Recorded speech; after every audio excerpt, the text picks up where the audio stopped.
Hi, I'm Mary Matz, creator of Twisted Yarns. Today I'll show you how to hang an every other needle hem quickly on the LK150. Some knitting machine techniques are unique to the LK, and this is one of them.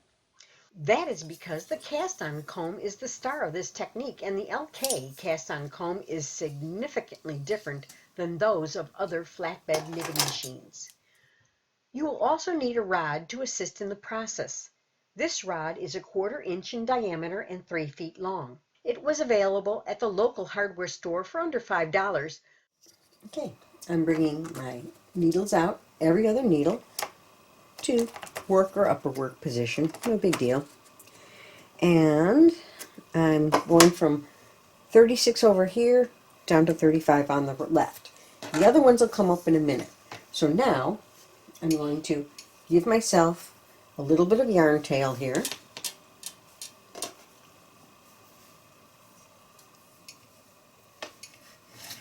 And have my machine threaded. I'm going to give myself about 12 inches or 15 inches because I want to be able to seam with this later, because I am going to make a hat out of this little demonstration. And I'm going to work across. So now what I have here are bars between the empty, I have stitches on the needles that were in work position, and then bars across the bottom that were in between, out of work position. So now I am going to try and center my cast on comb, and I'm going to put it and catch each of those bars every other, because these hooks are every other needle. They're spaced that way. So now I have it in place.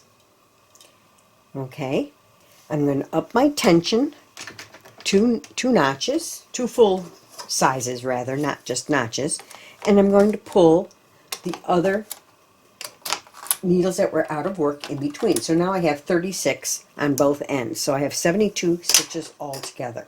I'd like to demonstrate on a full bed, because otherwise, or a wider number, because you can do a lot on a little bit.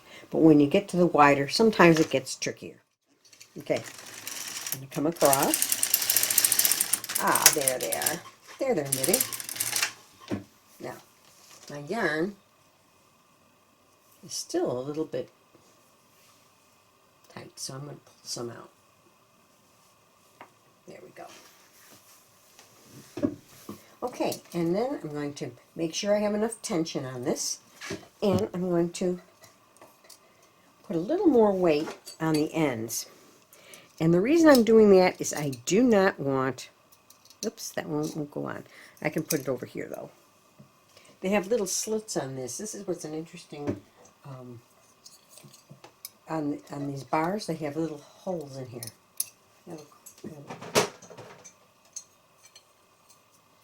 And these weights fit perfectly in there. There we go. Okay, so I have a little more weight on it because I do not want the stitches to come undone from this bar. And you can even put a little downward pressure on it with your hand. So I'm going to knit across a total of 42 rows. You're going to first pull out every other needle to hold position. Okay? And I'm going to put downward pressure because the hooks are facing toward the machine. So I'm going to twist it like a little bit, and I'm going to put downward pressure on it with the rod. The rod is adding extra weight. Now I have it lifted up, and I can start at either the right side or the left side. But if they start to fall off, that's what I found that they sometimes do on this particular cast-on comb. If they start to fall off, see how that, you can make sure, and you can pick up extra ones. And on the end, you're always going to be short one. So I'm going to just pick up one loop on the end, or one stitch, and hang it onto that last needle. Okay, Once you've assured that they're all in place, you just tip your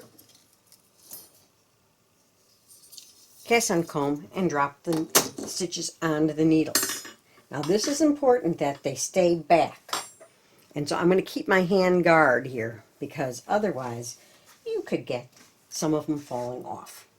So now to help everything along, I'm going to pull all of these out into hold position. Make sure my levers on here didn't get crazy.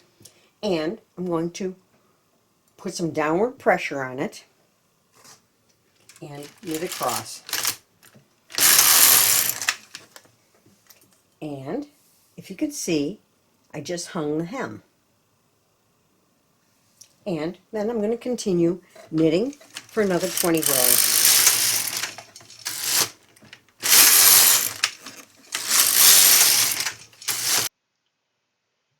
Thanks for watching my demonstration. Please take a moment to subscribe and ring the bell for notifications of upcoming videos. Happy machine knitting!